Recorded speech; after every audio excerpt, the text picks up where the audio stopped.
Assalamualaikum warahmatullahi wabarakatuh. Perkenalkan, nama saya Amelia Permatasari dengan NIM P2A920029.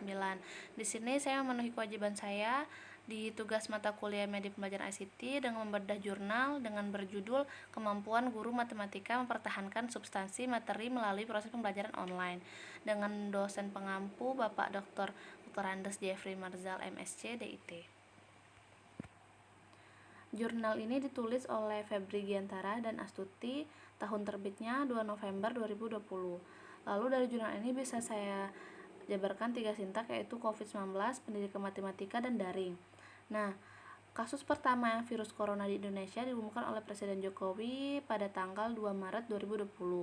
Semenjak pengumuman kasus pertama ini, penyebaran virus corona di Indonesia terus menunjukkan tren naik dari hari ke hari.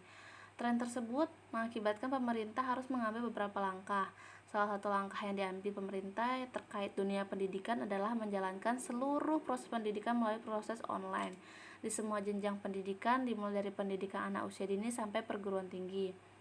Nah, sebuah keputusan ini sangat sulit sebenarnya untuk diambil oleh para guru dan siswa karena segala keterbatasan yang ada memanfaatkan berbagai macam media online yang tersedia dan proses pembelajaran online tersebut bersifat wajib untuk dilaksanakan. Nah, dalam proses pembelajaran online ini bukannya tidak mempunyai kendala. Pada penelitian yang saya baca, disampaikan bahwa kendala pembelajaran online tersebut dimulai dari ketidakstabilan jaringan. Akibat dari ketidakstabilan jaringan ini, kita bisa mendengar suara guru dan suara muridnya menjadi putus-putus, atau karena ketidakstabilan ini juga bahan ajar yang dikirim melalui WA atau via Zoom tidak serempak masuknya, jadi terputus-putus. Jadi sehingga kita tidak tahu bahan ajar yang mana duluan. Itu perlu banyak pengecekan ulang. Lalu biasanya siswa belajar ketika jaringan internet tidak terhubung dan berkurangnya konsentrasi dalam pembelajaran siswa. Nah, kita tahu pembelajaran matematika itu tidak semuanya bersifat abstrak. Ada sebagian materi yang harus dikaitkan ke kehidupan nyata.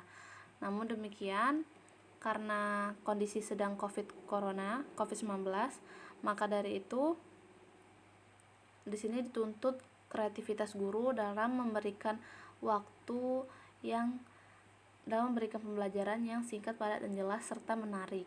Nah, lanjut ke daring, pembelajaran online dan generasi milenial. Yang kita ketahui, generasi milenial ini merupakan generasi yang sangat dekat dengan teknologi dan cenderung lebih singkat berkonsentrasi pada proses pembelajaran. Artinya mereka ini lebih cepat berpikir, lebih cepat nangkapnya dari generasi yang sebelumnya. Rata-rata mereka memiliki konsentrasi selama 12 detik di awal, sehingga menuntut guru untuk mengemas materi yang disampaikan semenarik mungkin. Di samping menuntut guru mengemas materi yang semenarik mungkin, generasi milenial juga diwajibkan memiliki guru abad 21. Nah, kompetensi yang harus dimiliki guru abad 21 yaitu salah satunya memfasilitasi dan menginspirasi belajar dan kreativitas peserta didik. Nah, berangkat dari pembahasan yang tadi, maka dari itu di sini kita harus tahu substansi guru dalam mengembangkan kreativitasnya. Nah, selanjutnya di sini ada instrumen LORI dengan kategori kualitas konten dan deskripsinya bisa dilihat. Lalu ada 6 poin sampai 9 poin. Nah, di penelitian yang saya baca ini penulisnya mengambil 5 poin, yaitu kualitas konten, keselarasan dengan tujuan pembelajaran, umpan balik, motivasi, dan kepatuhan terhadap standar.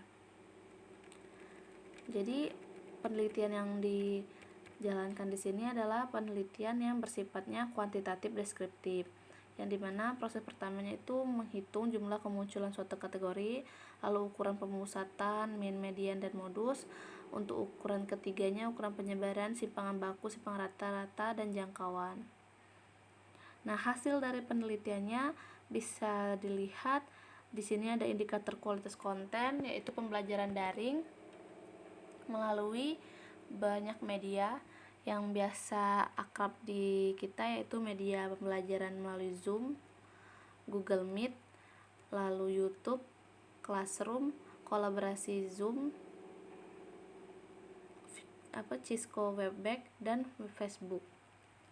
Nah, pada proses pembuatan konten belajar terlihat banyak sekali guru matematika yang melibatkan teman sejawat untuk proses validasi isi konten, dan 40%-nya lagi guru matematika tidak menggunakan teman sejawat pada validasi isi konten. Jadi di sini kita tahu karena milenial tadi sudah akrab dengan teknologi, jadi insya Allah akan mempermudah mereka dalam pembelajaran daring. Lalu yang kedua, indikator keselarasan dengan tujuan pembelajaran. Di sini proses pemantauan perkembangan pembelajar siswa pada akhir pembelajaran online. Nah, jadi hampir seluruh guru matematika yang melaksanakan proses pemantauan perkembangan belajar siswa pada setiap akhir pembelajaran online. Jadi walaupun kita pembelajarannya online, guru itu memberikan tugas melalui media tadi. Setelah itu dikirimkan, lalu anak itu mengumpulkan tugasnya balik. Nah, kita tetap menunjukkan atau mengecek ulang tugas-tugasnya apakah selaras dengan tujuan pembelajaran. Lalu indikator umpan balik, siswa diminta untuk mereview atau merangkum kembali materi yang telah disampaikan oleh guru pada akhir pertemuan online. Nah, jadi terkadang pembelajaran ini bersifatnya tuh yang kerugian dari pembelajaran online ini, mereka menjadi ngantuk karena kalau misalnya pembelajarannya tidak menarik. Nah, jadi kalau cara salah satu guru untuk bisa mengambil perhatian itu dengan menanya, banyak-banyak bertanya. Sudah menjelaskan, bertanya kembali, setelah menjelaskan, bertanya kembali, dan di dalam pertanyaan itu dimintalah anak untuk mereview penjelasan yang telah kita berikan di awal. Lalu dalam proses pembelajaran, yang keempat, indikator motivasi, kita banyak-banyak memberikan motivasi kepada anak. Nah, ini sangat penting pada proses pembelajaran online agar siswa memiliki motivasi yang sama tingginya dengan proses pembelajaran ketika mereka melaksanakan pada proses tatap muka. Nah, indikator hak cipta, sedikitnya guru matematika yang mematuhi kriteria hak cipta, menunjukkan ketidakpahaman guru matematika betapa pentingnya hal ini dilaksanakan. Jadi dalam mencari bahan matematika itu banyak guru yang mendapati pembelajarannya masih bisa dikatakan kurang. Jadi sedikitnya guru matematika yang mematuhi kriteria hak cipta menunjukkan ketidakpahaman guru matematika betapa pentingnya hal ini dilaksanakan.